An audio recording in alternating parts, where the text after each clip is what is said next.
अस्सलाम वालेकुम। तो कैसी हैं मेरी सभी प्यारी प्यारी बहनें और अच्छे अच्छे व्यूवर्स। उम्मीद है अल्लाह की ज़ात से कि आप सब ठीक होंगे, खुश होंगे और बहुत मज़े में होंगे। और जी, ये मेरी लाहौर जाने से पहले की वीडियो है, जब मैं मार्केट गई थी और यहाँ से मैंने अरीबा के लिए बहुत सारे सूट लिए थे गिफ्टिंग के लिए, दूसरे अपने लिए। तो आपको पता है कि जब मार्केट आएँ तो फिर 2-4 चीज़ें और भी ज़्यादा ले ली जाती हैं। तो मैंने यहाँ से जो है वो अच्छे अच्छे सूट पैक करवाए और काफ़ी देर तक हम इस मार्केट में घूमते रहे और कपड़े वगैरह सेलेक्ट किए। मेरे साथ मेरी बच्चियाँ भी थीं, तो बहुत टाइम लग गया क्योंकि बच्चियों को भी 1-2 चीज़ें चाहिए थी। और ये लाहौर जाने से पहले की वीडियो है जो आज मैं आप लोगों के साथ शेयर कर रही हूँ। तो लाहौर जाने से पहले गिफ्टिंग के लिए कपड़े और अपने लिए भी सूट, ये सारी चीज़ें लेने के बाद मैं आ गई घर और फिर वहाँ से सौदा लेती हुई आई मैं, क्योंकि आज मुझे बनाने थे बिहारी कबाब। तो मेरे हस्बैंड की फरमाइश थी कि आज आप बिहारी कबाब बनाएं, तो मैं सौदा सारा लेकर आ गई। सब्ज़ी भी और बीफ भी, चिकन भी, गोश्त भी, मुर्गी भी, हर चीज़, यानी कि जितनी चीज़ें मुझे चाहिए थी आज के लिए भी और 3-4 दिन ज़्यादा के लिए, इसलिए कि फिर मैं नहीं होती तो सौदा सैरिश को कौन ला के देता और ये क्या पकाती।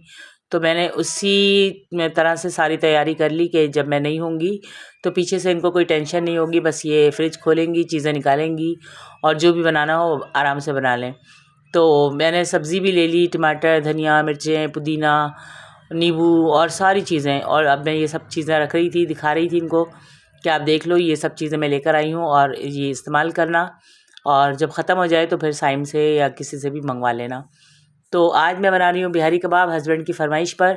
तो मैंने बिहारी कबाब के लिए तकरीबन 2 किलो गोश्त लिया और इसके मैंने जो है वो कटवा लिए थे, जैसे वो कटता है, क्या कहते हैं उसको कौन से स्टाइल में, पसंदे वाले स्टाइल में। तो उसी तरह मैंने साफ़ करवा के ये गोश्त बनवा लिया था। और अब मैं इसको देख रही थी कि इन्होंने तो काफ़ी बड़े बड़े साइज़ के काट दिए हैं, तो अब मैं इसको छोटा करूं और फिर इसको अपने हिसाब से करूं कि जो मुझे सीखों में लगाना है।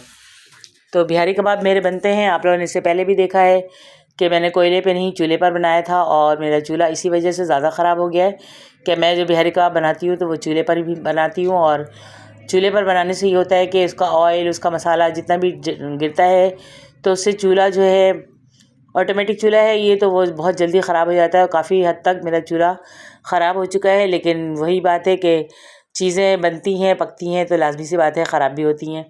और मैंने जब बनाया तो ये बहुत माशाल्लाह अच्छा सा बना। और बिहारी कबाब वैसे भी मेरे हाथ के बहुत अच्छे बनते हैं, बहुत पसंद हैं सबको घर में।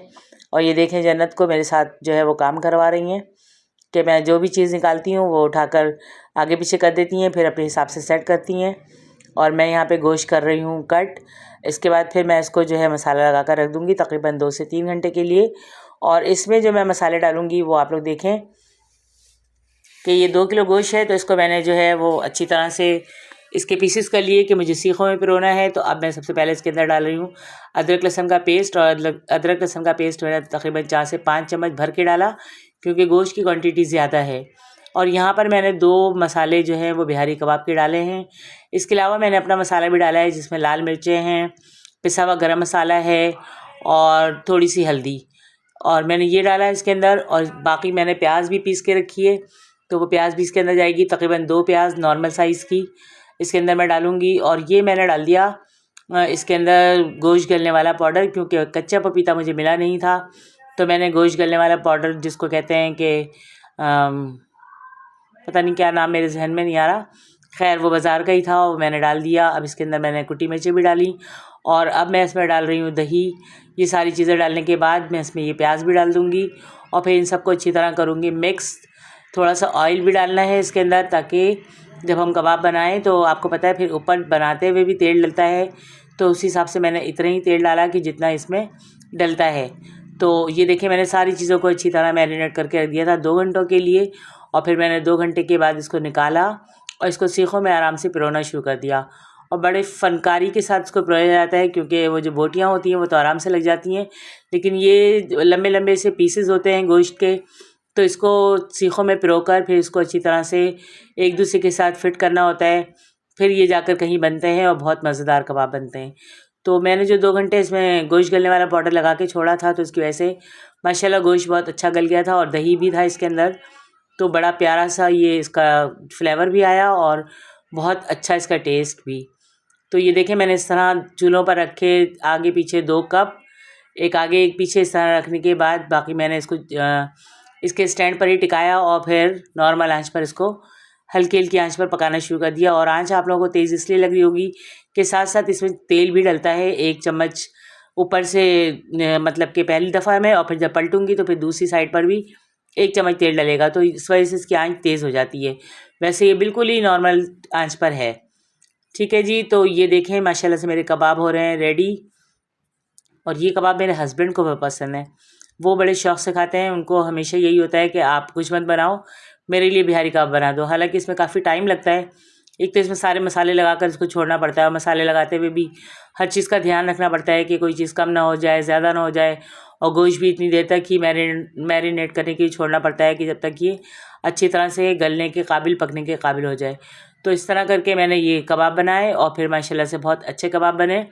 सब ने बहुत अच्छी तरह से खाया, एंजॉय किया। और ये बकरीद पे भी इस दफ़ा मेरे कबाब नहीं बन पाए थे क्योंकि मेरी तबीयत सेट नहीं थी, तो मैंने कबाब नहीं बनाए थे। हालांकि कुर्बानी हुई थी, गोश्त भी काफ़ी मकदार में था, लेकिन फिर भी नहीं बन पाया। और ये देखें यहाँ पर दूध रखा उबलने के लिए, तो वो फट चुका था। और अब मैं इसका बना लूँगी खोया, जो मुझे बहुत पसंद है पराठों के साथ। तो ये खोया तैयार हो रहा है यहाँ पर। अब ये इससे अगले दिन की वीडियो है कि जब 2 सीखें बच गई थी, तो फिर अगले दिन सुबह मैंने उठकर वो भी जो है उसका कबाब बना दिया। और चाय बन चुकी है मेरी। अब हम नाश्ता करेंगे तो इंशाल्लाह इसी कबाब के साथ। और बहुत मज़ा आया क्योंकि पूरी रात ये फ्रिज में थे कबाब, तो इसकी वजह से काफ़ी इसमें और अच्छा टेस्ट आ गया और ज़बरदस्त तरीके के ये गल गए। और ये आप लोग देख सकते हैं मेरे चूल्हे का हाल, कितना बुरा हाल हो रहा है मेरे चूल्हे का। बस क्या कर सकते हैं, जब भी ऐसे खाने बनते हैं इस टाइप के, तो फिर चूल्हों का यही हशर हो जाता है। और फिर इसको अच्छी तरह से धोना पड़ता है, साफ़ करना पड़ता है। तो ये देखिए मेरे पराठे भी हो गए रेडी और कबाब भी बन चुके हैं, चाय भी मेरी रेडी है। मैं और मेरे हस्बैंड करेंगे अभी नाश्ता, बाकी सब अभी सो रहे हैं। जब वो उठेंगे तो उन्हें तो फिर अंडा ब्रेड और डबल रोटी इस टाइप की चीज़ें चाहिए होंगी, जो बच्चे उठकर ख़ुद अपने लिए बनाएंगे और खाएंगे। इसके बाद मैं चली जाऊंगी अपनी जॉब पर, और फिर जॉब पर से आने के बाद फिर मैंने बनाया दोपहर का खाना, क्योंकि ये तो है नाश्ता, जाहिर सी बात है। फिर नाश्ते के बाद जब मैं जॉब पर चली गई तो काफ़ी टाइम लग गया मुझे, और वापस आने के बाद फिर मैंने, और ये मैं आप लोगों को कबाब को निकालने का तरीका दिखा रही हूँ कि देखें इस तरह से मैंने निकाला छुरी की मदद से, और माशाल्लाह से बहुत अच्छी तरह से गल गए कबाब, बहुत लजीज बने, बहुत पसंद आए सबको। तो ये आज मेरी काफ़ी अर्से बाद ये वाली वीडियो आ जा रही है, क्योंकि बच्चों ने जो है वो मुझे यहाँ आने के बाद बिल्कुल भी कोई काम करने ही नहीं दिया कि मामा आपकी तबीयत सेट नहीं है, आप आराम करें। तो मैंने काफ़ी आराम किया, और आराम करने के बाद आज मैं बैठी और मैंने कहा चलो पुरानी वीडियोस देखती हूँ कि कोई अगर है तो मैं वो आप लोगों के लिए अपलोड कर दूँ। तो ये कबाब की ही वीडियो थी, और ये दोबारा से दिखा रही हूँ मैं आप लोगों को कबाब का हाल, कि देखें माशाल्लाह कितने मज़े के बन रहे हैं कबाब। और फिर जब मैं जॉब पर से आ गई तो फिर ये लंच टाइम है, और लंच में क्या बनाएं, क्योंकि कल ही हमने कबाब खाए थे और सुबह भी नाश्ते में भी कबाब, तो फिर आज गोश्त का बिल्कुल भी मूड नहीं था। तो मैंने कहा चलो आज दाल बनाती हूँ, और दाल के साथ फिर मैंने सोचा कि दाल अगर बन रही है तो साथ उसमें मेथी और पालक भी डाल दूँ तो और अच्छा टेस्ट आ जाएगा, और सब शौक़ से खा भी लेंगे। तो मैंने फिर पालक जो 1 किलो थी वो अच्छी तरह से धोकर साफ़ करके उसको कट किया। इसमें ही मैंने तकरीबन आधा पाव मेथी भी साफ़ करके और धो के इसके अंदर डाल दी। और अब मैंने चढ़ा दिया पतीला, उसमें डाल दिया ऑयल, और अब मैं डाल रही हूँ इसके अंदर बारीक बारीक कटे हुए लहसुन के जवे। तो ये तकरीबन 5 से 6 लहसुन के जवे हैं जो मैं इसके अंदर डालूँगी। और जब ये भुन जाएगा अच्छी तरह से, इसमें खुशबू आने लगेगी, तो फिर मैं इसके अंदर दूसरी चीज़ें ऐड करूँगी। और आप लोग लाजमी बनाकर खाइएगा ये पालक और मूंग की दाल, मसूर की दाल, इस तरह की दाल या चने की दाल में भी बनाएं तो बहुत मज़े की बनती है। और मैंने इसको बनाया था मसूर की दाल में। तो मसूर की दाल और पालक बन रहा है मेरे किचन में, और बहुत मुझे खुशी हो रही है कि सर्दियाँ अब शुरू होने वाली हैं, तो खाने भी अच्छे मज़े के लगते हैं सर्दियों में। और फिर पालक, मेथी, इस टाइप की चीज़ें तो बहुत ही अच्छी लगती हैं।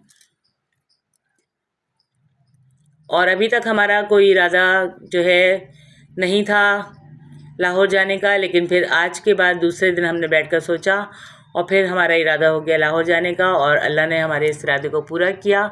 हमारा सफ़र कामयाबी का रहा, बहुत अच्छा रहा, बहुत सही तरीके से हम घूम फिर कर और खुशी खुशी घर वापस आ गए। और घर वापस आने के बाद अब जो है वो रूटीन के काम स्टार्ट कर रही हूँ मैं। लेकिन रूटीन के काम में अभी ये है कि तबीयत मेरी सेट नहीं है, तो आजकल कोई इतना ख़ास काम मैं कर नहीं रही। और इंशाल्लाह जैसे ही होगा फिर मैं जो भी वीडियो होगी वो दोबारा आप लोगों के साथ अपलोड करूँगी।